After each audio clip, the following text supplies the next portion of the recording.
Kalau mau dicari perbedaan, tentu kita aman sangat banyak perbedaan. Kalau dicari kesamaan, tentu kita akan menemukan kesamaan. Makanya kata Nabi, al-arwah junudun mujannada. Ruh itu seperti pasukan bala tentara. Fama ta'arafa minha talaf. Kalau ruh itu memiliki banyak kesamaan, dia akan bisa berjalan bersama. Fama tanakara minha ikhtalaf. Tapi kalau ruh itu memiliki banyak perbedaan, sulit untuk bertemu. Secara bahasa, sampai hari ini bahasa Aceh walaupun dah bolak-balik, yang bisa saya paham cuma dua, Puhaba dengan Pajebu.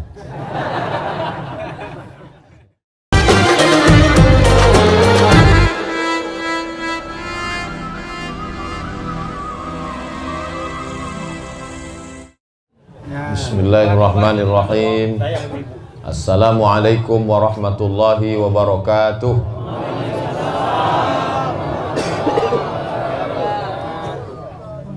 Alhamdulillahilladzi faddalana ala katsirin minal umam. Wassalatu wassalamu ala sayyidil anam wa ala alihi wa ashabihi wa baraka wa sallam. Subhanaka la ilma lana illa ma 'allamtana innaka antal alimul hakim. Rabbi syrah li sadri wa yassir li amri wahlul 'uqdatam min lisani yafqahu qawli. Yang sama-sama kita hormati Mudir Ma'had Dayah Al-Waliyah, keluarga besar dari Tengku Habibi beserta seluruh majelis guru, para santri, para pelajar, penuntut ilmu yang tak dapat saya sebutkan satu persatu. Insyaallah semuanya dimuliakan Allah Subhanahu wa taala. Para abu, para abi, para abia, abati, para walid hadir pula pada kesempatan ini di tengah kesibukannya bersama kita semua, guru kita, ustadz kita, dan juga wakil kita di parlemen, Al-Mukarram Ustadz Tengku Fadil Rahmi, anggota DPD RI. Hadir juga Ketua Ikatan Alumni Timur Tengah. Hadir juga tim UAS yang dipimpin oleh Ustadz Nazar. Mudah-mudahan kebersamaan kita ini menambah umur dan melapangkan rezeki. Man ahabba ayyubsatalahu fi rizqihi, siapa yang mau lapang rezekinya, wa yunsa'alahu fi asarihi, mau dipanjangkan umurnya, falyasil rahimahu, hendaklah dia menyambung tali silaturahim. Ada tali-tali yang sudah mulai kering, kalau dibiarkan kering dia akan putus. Maka tali ini dalam hadis disebut bibalaliha, dengan basahnya. Tali ini mesti sering dibasahi. Kenapa kamu datang kepada dia? Karena bapak kami saudara kandung, satu tali. Kenapa kamu bersilaturahim dengan dia? Karena kakek kami, datuk kami saudara, satu tali. Lalu kenapa Ustadz Abdul Somad datang ke Dayah Waliyah? Apa tali-tali hubungan Ustadz Abdul Somad? Tali yang pertama tentu saja tali alaiha nahya wa alaiha namutu wa biha nub'atsu, insyaallah ta'ala minal aminin, yaitu tali la ilaha illallah Muhammadur Rasulullah sallallahu alaihi wasallam. Innamal mu'minuna ikhwah. Kata ikhwatun bentuk jamak dari akhun.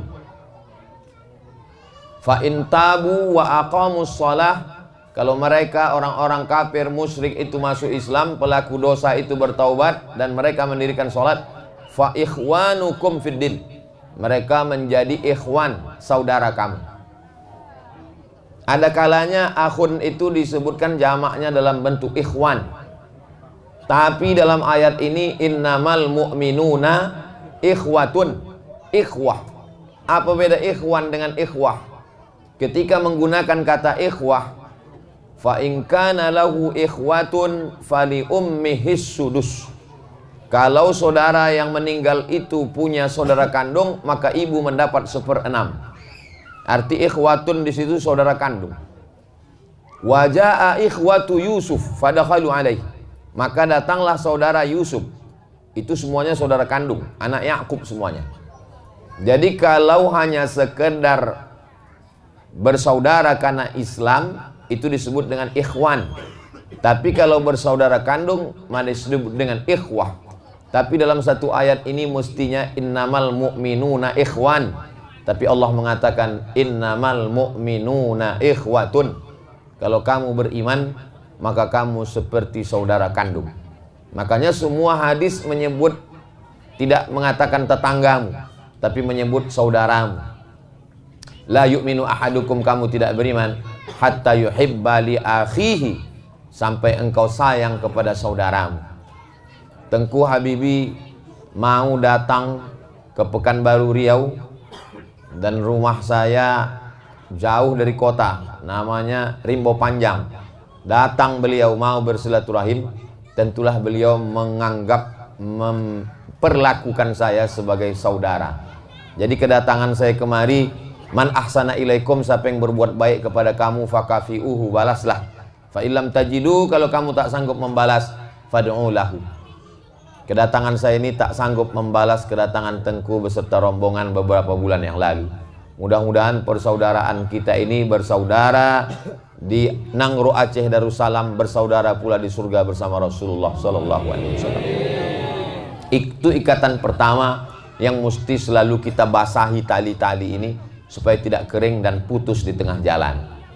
Ikatan yang kedua, dari bahasa yang berbeda, dari daerah yang berbeda, kita disatukan oleh ikatan negara. Dulu ketika Sultan Iskandar Muda yang meninggal pada tahun 1636,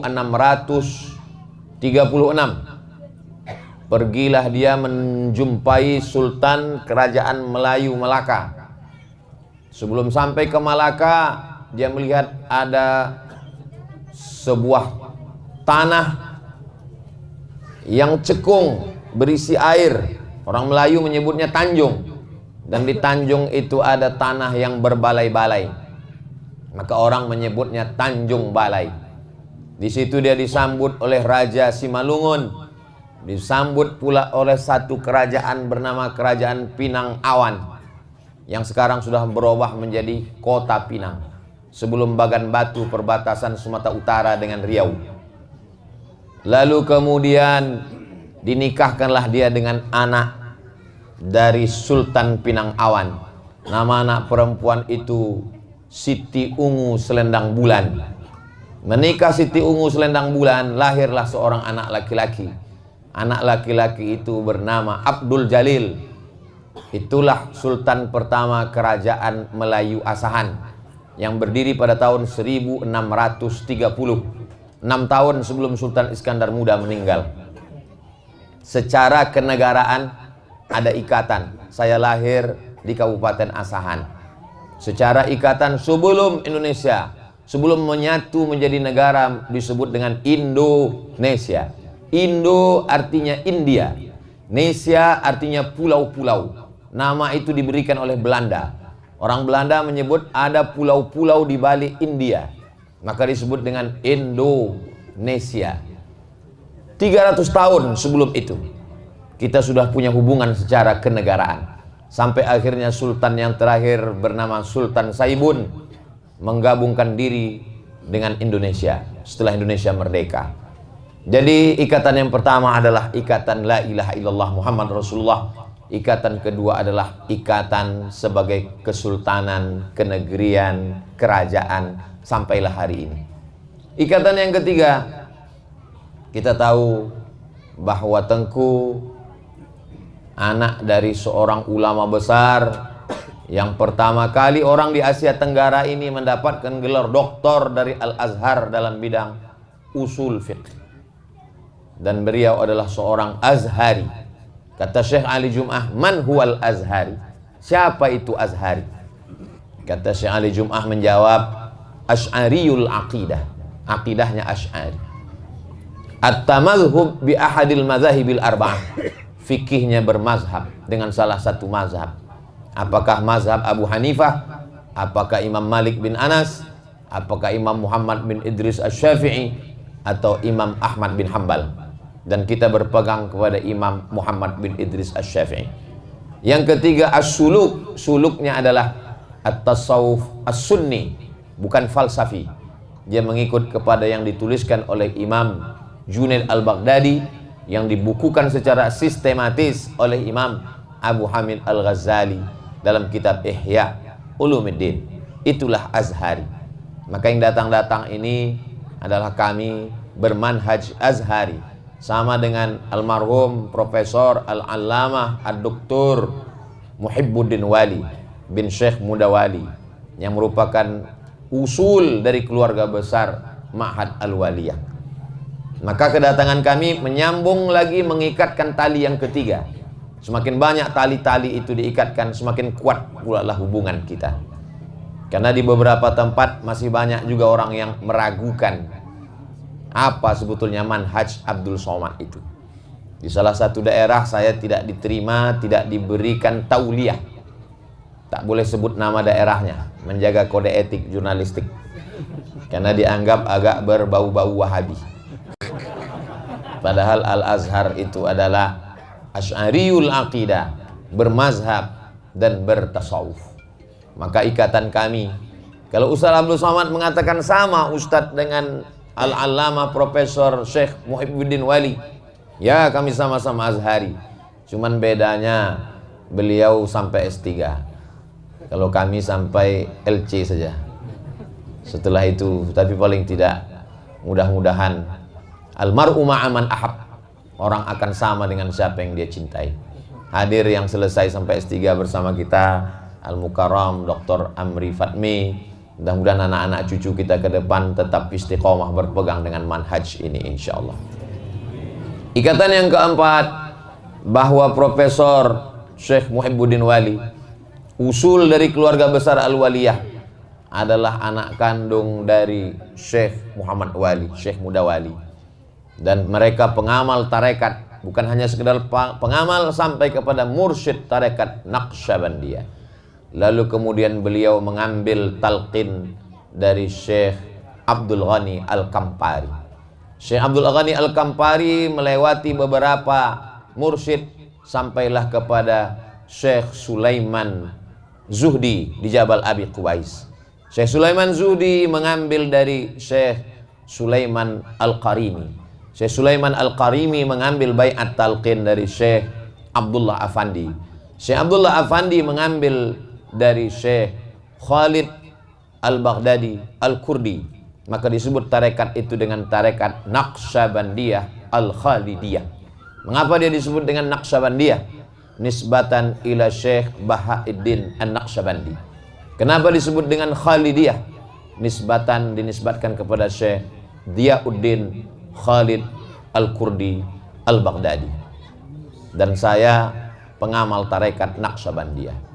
Ikatan yang kelima, sama-sama mengamalkan tarekat. Tapi bukan berarti yang Syattariyah tidak berkeluarga dengan kita. Karena kebetulan nakhodanya namanya Syekh Bahauddin, maka disebut kapal itu Naqsyabandiyah. Karena kebetulan nakhodanya bernama Syekh Muhammad Abdul Karim Samman, maka disebut kapal itu Sammaniyah. Karena kebetulan nakhodanya namanya Imam Abdul Hasan Asy-Syazili, maka disebut kapal itu Syaziliyah. Karena kebetulan nakhodanya namanya Imam Abdul Qadir Al-Jilani, disebut kapal itu Qadiriyah. Karena kebetulan nakhodanya namanya Syekh Ahmad At-Tijani, maka disebut dengan kapal Tijaniyah. Kapalnya, nakhodanya berbeda, tapi lautannya tetaplah lautan La ilaha illallah Muhammadur Rasulullah. Dan pulau yang akan dituju tetap satu pulau. Pulaunya adalah ilahi anta maksudi waridhaka matlubi. Yang mau dicari ini adalah Allah, yang mau direbut ini adalah ridho Allah subhanahu wa ta'ala. Hanya berbeda kapal saja, namun sesama kapal ini tidak saling sikut menyikut dan menyalahkan. Ikatan-ikatan ini mesti kita jaga, kita jelaskan ke anak-anak kita. Jangan sampai nanti ketika bapak ibu bertanya ke anaknya, tahu kamu dengan Ustaz Abdul Somad? Iya. Apa ikatan kamu dengan dia? Satu channel YouTube. Kalau channel itu hilang, maka putuslah hubungan kita. Kita mau hubungan kita lebih kuat daripada itu. Jadi kalau saya dikenalkan dengan tarekat, sehingga dengan tarekat itu kita menjadi dekat. Dikenalkan dengan azhar itu kita menjadi rapat. Dikenalkan dengan tasawuf, dengan bertasawuf itu kita menjadi ada. Istilah orang sekarang namanya ikatan emosional. Kalau mau dicari perbedaan, tentu kita aman sangat banyak perbedaan. Kalau dicari kesamaan, tentu kita akan menemukan kesamaan. Makanya kata Nabi, al-arwah junudun mujannada. Ruh itu seperti pasukan bala tentara. Fama ta'arafa minha talaf.